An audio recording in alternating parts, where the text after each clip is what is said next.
Hello? Hello? That's right, I played Stardew Valley with one of my favorite YouTubers, Poxial. This video is about 24 minutes long, but we chatted and played for a good couple hours, and most of that conversation can be found on my podcast linked in the comments, The Star Drop.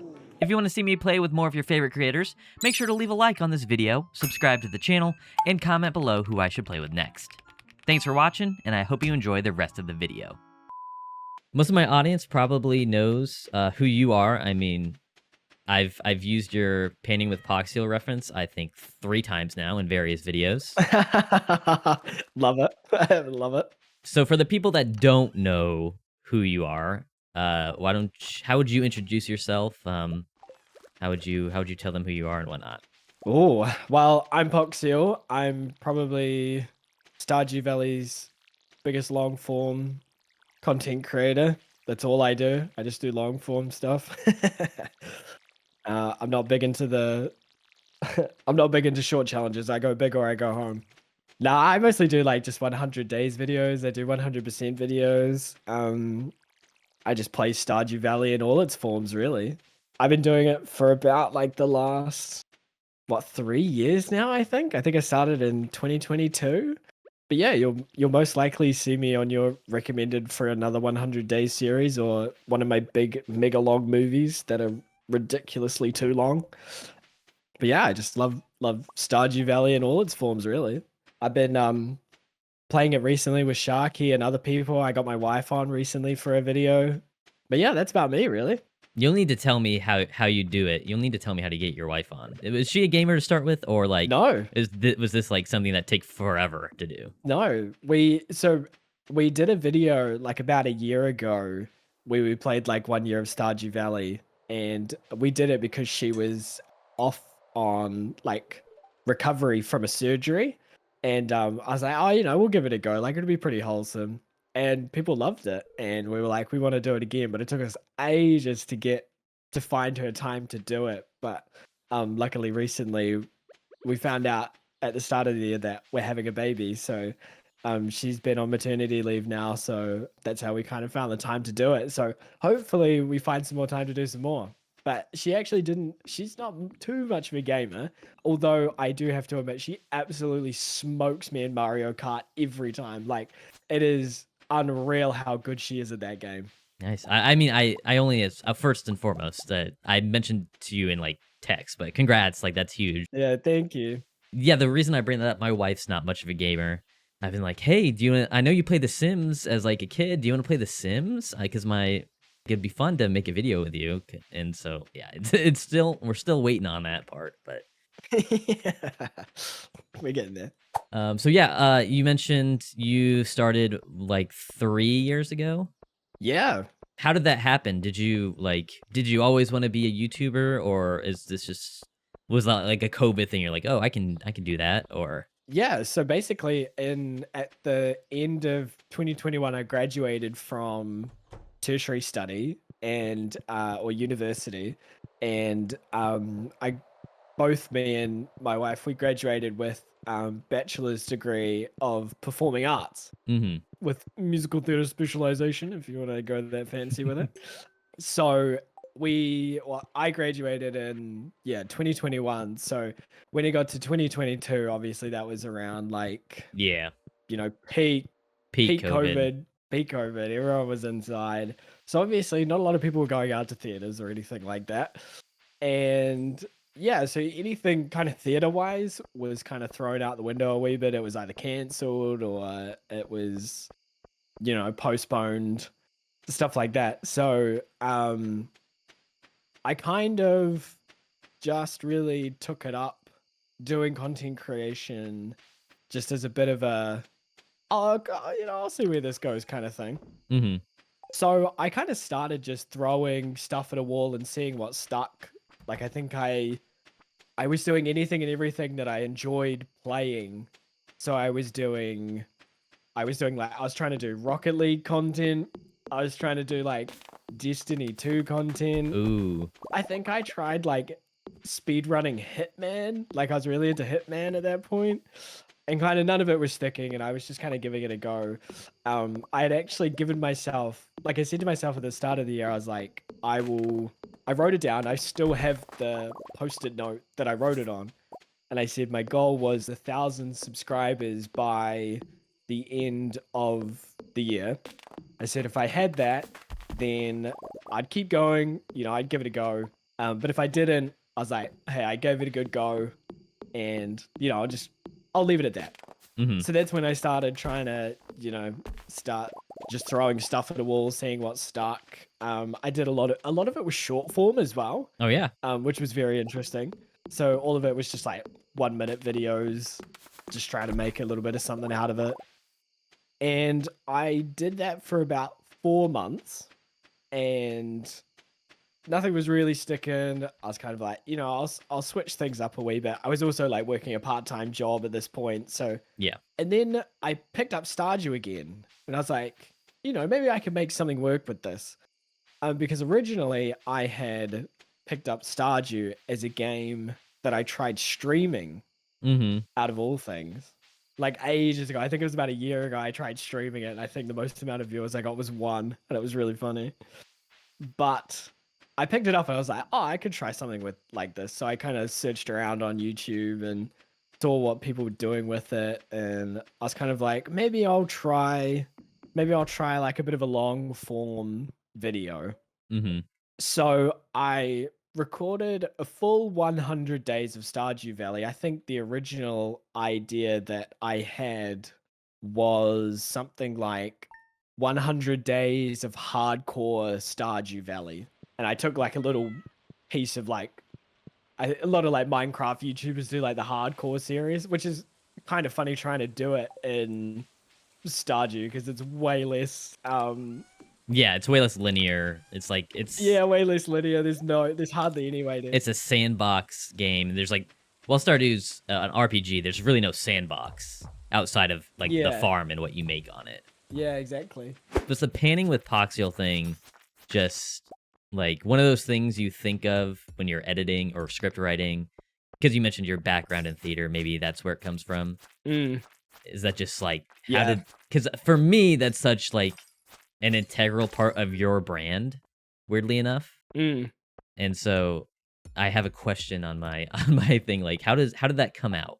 Because I think so much about brand and things like that it's on my mind. Yeah, I think it came from like half of it just came from my own silly little brain just going, that sounds funny and that sounds fun. And the other half came from, have you ever watched 𝘁𝗵𝗵𝗆? He's a Minecraft YouTuber. I have not. He does like those like servers where it's like 𝗁𝗵𝗃𝗺 or something like that. Yeah. Yeah, so anyway, he did like this silly little segment. I actually can't remember what the actual segment was called, but I remember watching it and I was like, oh yeah, like that's a cool little segment. Like maybe I'll do something like that. So I think it was half that, half like, oh, like maybe I should add a little segment in there somewhere, and the other half just being, that sounds like a fun idea. Like it rolls off the tongue, panning with Poxial, like it makes sense. Yeah. And like panning was such like a pretty niche thing. Like no one would do it. Like why would you? You barely got anything from it. But yeah, it was just genuinely something I was like, well, this sounds a bit silly. Like I'll put it in there. And then it's just one of those things that you do, and then it just takes off after that. So you're from New Zealand. What's it like living in the future? It's great. We always know what's going on. We can keep you up to date on current events.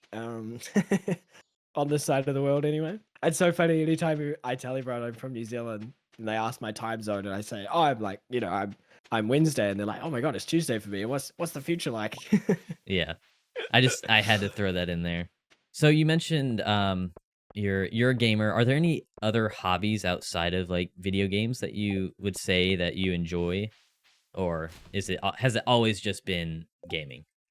Yeah, it's mainly just always been gaming, honestly. Like I did used to play a lot of sport. Like I used to play a lot of football, and you gotta tone it down for the NA audience. Soccer. Oh yeah, sorry. Yes, it's soccer. Or is it Australian? Is it Australian football? Because I know they're different. No, it's actually soccer. Yes, sorry, I gotta play it up for our American audiences. I play a lot of soccer, big on the NFL. Yeah, no, I definitely played a lot of soccer and that back in the day. But yeah, it's kind of just been gaming really. Like as I've grown up, I've kind of just like obviously like I do a lot of my job Mm-hmm. a lot of the time because I have to pay the bills. Yeah. So I do that a lot.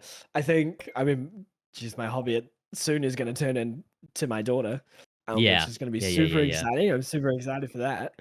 But yeah, I think I've been meaning to pick up more hobbies, but it's just a timing thing, really. When you Mm-hmm. spend 8 hours a day working on a video, you just kind of want to chill out, and I Oh just yeah. hang out with EJ on the couch, or we For go sure. play Yahtzee or something. Board games, actually, I'd say board games. Board games. We play a lot of board games. Do you see where do you see the future of your channel going? Do you think Stardew will still feature like super heavy, doing like really long challenges, or is it kind of up in the air? I'm kind of hoping that I can transition it to 𝗺𝗪𝗀𝗺𝗃𝗃. Like, Mm-hmm. I'm grateful that I got into a game where the guy who made it is constantly updating it and constantly working on a new game. Mm-hmm. Um, so I think I'm definitely hoping to transition to 𝗺𝗪𝗀𝗺𝗃𝗃 stuff. But I mean, that being said, there is like so many Stardew mods. Like I'm always finding new ways to play Stardew. I don't think Stardew is ever going to be out of the question for me in terms of making content. Mm-hmm. It's such a rich game, Yeah. and I feel like luckily I've created a community and an audience who will kind of follow me now with whatever I do. Yeah. That's not to say I'm gonna start making like Battlefield 6 content or something when Mm-hmm. it comes out, because they'll be like, what the hell are you doing? But in terms of just like 100% games, like Slime Rancher 2 is coming Mm-hmm. out really soon, so I'm really keen to play that one. I've done a few like 100% videos on other games, and people have responded to that really positively.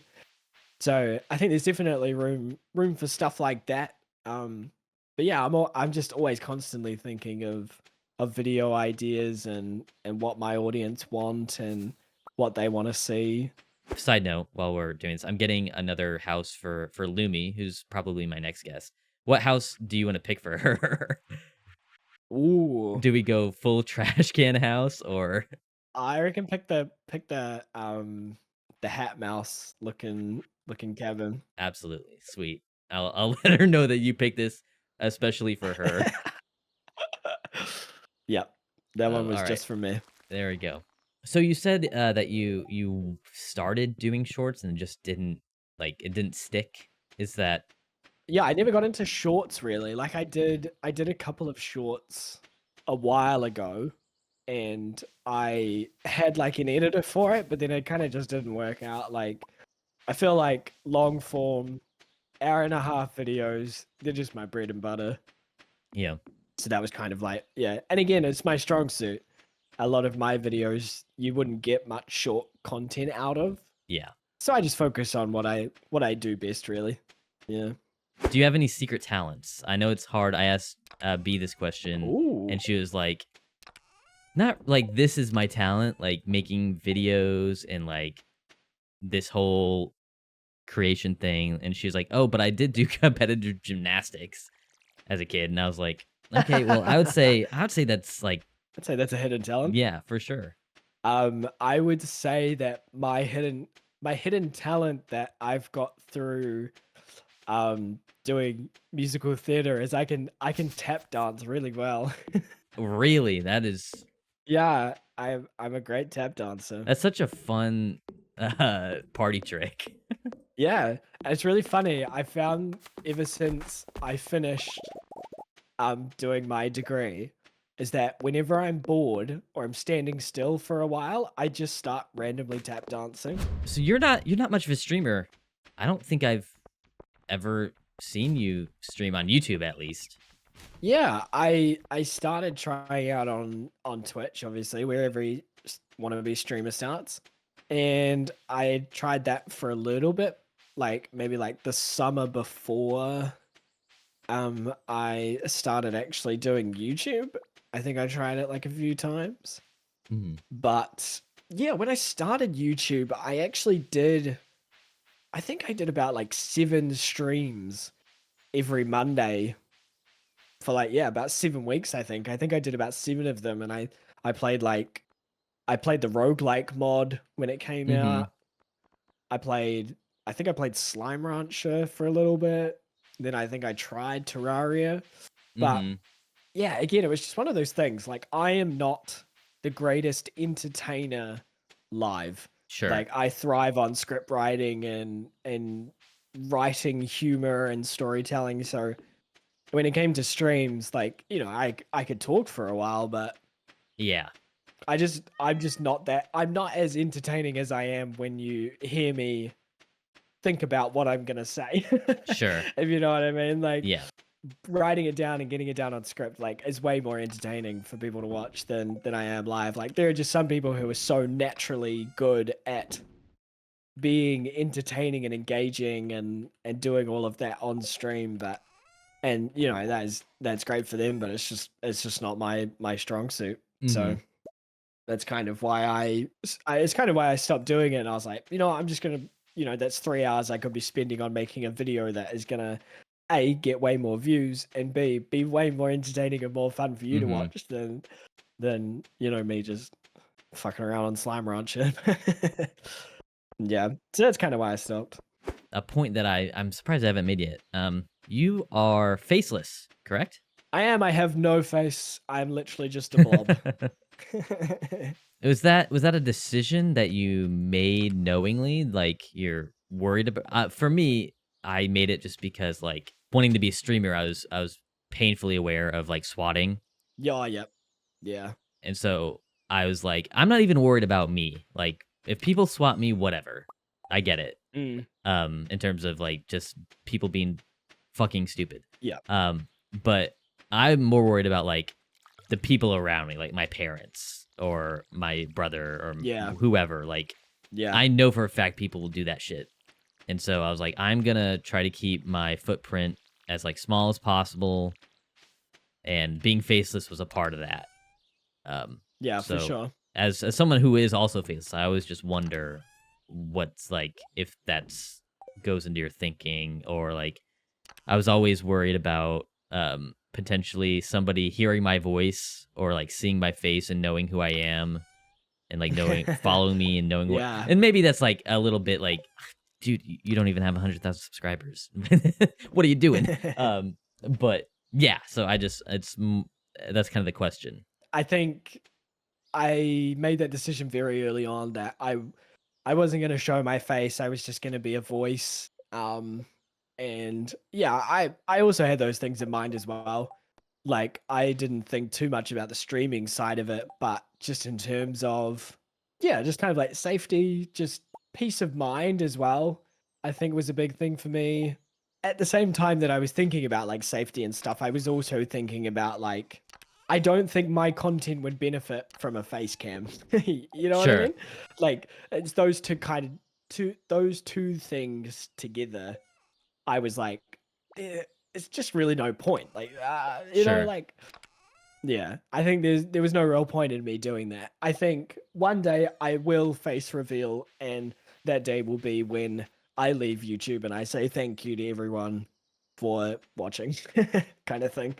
I think that'll be the one time I do it. That's interesting. Yeah. Because I mean, maybe that's just what I come from, like that streaming background of like, if you don't have a face cam, there goes like 85% of your potential viewers. Yeah, People which is see the crazy, thumbnail and yeah. they're like, no face cam, not watching. Yeah. I don't want to like be in the VTuber like space, because that entire space it's like Yeah. its own world. It's like you're at that point, you're no longer a gamer for or like sure. an IRL person or whoever. You are a VTuber. Yeah. That's what you are. Yeah. And that comes with Yeah, the for pros sure. and cons. And those are just, that world is wild. Yeah. Yeah, definitely. It's something that I think about. And you mentioned that because you're from New Zealand and most of your audience isn't from there. You probably never had a scenario where like, okay, this person definitely knows who I am. No, yeah, definitely not. Which is nice, because it just means I can just go around. I've definitely had scenarios where friends have come to me and been like, you will not guess what just happened to me today. And I'm like, what happened? What happened? And they were like, I was at work and one of my coworkers was like, I mentioned that one of my friends does like YouTube and plays Stardew Valley. And they're like, oh my God, like, that's crazy. And they're like, yeah. And then they pull up my channel and they're like, oh my God, that's him. And I've had a couple of those interactions before, and I'm always like, it's so wild to me that I have, like, numbers can sometimes just like get lost on you when you're just constantly looking at numbers. For sure. And then to just like really take it in, like how many people that is, you go, holy shit. Like, yeah, it really hit me when I was me and my wife were lucky enough to go see Taylor Swift when she went to Australia. Oh, hell yeah. We were standing in the stadium at capacity of like 86,000 people. And at the time, I think I had about I think it was genuinely around like 150, 160,000 subscribers that I had. And I was like, this amount of people in itself is just wild to me. And you double it and you've got how many people are actually subscribed to me. Yeah. And I was like, it's mind-boggling. Like, it's so easy to get wrapped up in like numbers. I need more numbers. But to just really sit there and go like, that is so many people like watching and subscribing. And like, it is, it's so insane. Like, it's, do you want to come look at my camera real quick? I did decorate it. I want to come look in and see my cute little humble abode. This puts 𝗁𝗵𝗂𝗶𝗹 to shame. But she does play on controller, so oh yeah, that makes it harder, eh? I'll have to tell her like she said she would come back on at some point to make her house better, so I'll definitely give her another option. This is the time where I kind of let the red carpet out for you, as it were. If there's anything you want to plug, yeah, absolutely. If there's anything you want to plug, go ahead. I was going to say the merch, but that's going to be gone in 2 weeks of this recording, and there's no way this recording is going up in the next 2 weeks, so that's out of the question. Just go have a look at my YouTube channel. That's about all I can plug, really. Just if you're feeling sleepy and you need something to sleep to, just go put on one of my movies. But yeah, that's about it, really. Hopefully, I come back. I've really enjoyed this. This has been so much fun. This has been great. I've really enjoyed this. Absolutely. Thanks so much. I also had a great time. It's always fun to play co-op. I've never, like I said, I haven't played too much co-op, so. Yeah, no, Stardew Valley single player is one thing, but playing it with someone else is great. So yeah, I definitely hope I'm back in like, I don't know, fall. I love fall. Good, will do. I'll make sure. Yeah, get me back in the fall season, please.